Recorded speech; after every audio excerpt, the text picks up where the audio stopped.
हज़रत मूसा अलैहिस्सलाम अल्लाह के बरगुज़ीदा नबी थे।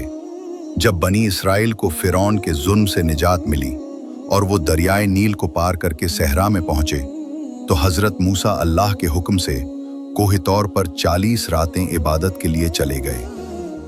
पीछे बनी इसराइल में एक फितना खड़ा हुआ। एक शख्स जिसका नाम सामरी था, उसने एक बिछड़ा बनाया।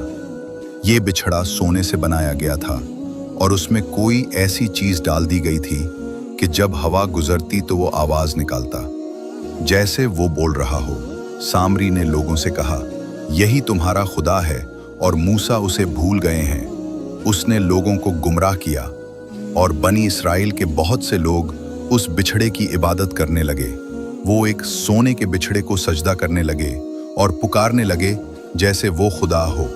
हजरत हारून अलैहिस्सलाम, जो हजरत मूसा के भाई और उनके नायब थे, उन्होंने लोगों को रोका, उन्हें समझाया कि ये गुमराही है, ये तुम्हारा रब नहीं।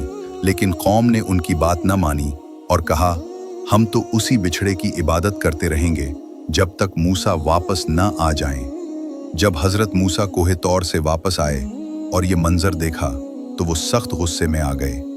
उन्होंने अपनी कौम को सख्त डांटा और फरमाया, क्या तुमने मेरे बाद बहुत जल्दी फितने को अपना लिया? क्या तुमने अल्लाह के वादे को बुला दिया?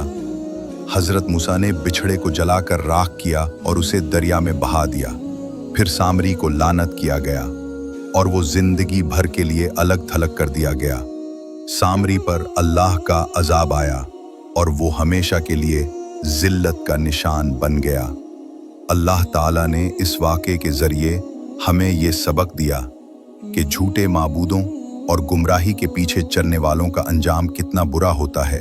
सोना, आवाज या मौजज़ा अगर अल्लाह की तरफ से न हो तो वो फरेब होता है, और हमें हर हाल में तौहीद पर कायम रहना चाहिए। ये वाक़या आज भी हमें याद दिलाता है कि ईमान, सच्चाई और अल्लाह की इबादत से हटने वाला शख्स कितनी जल्दी गुमराही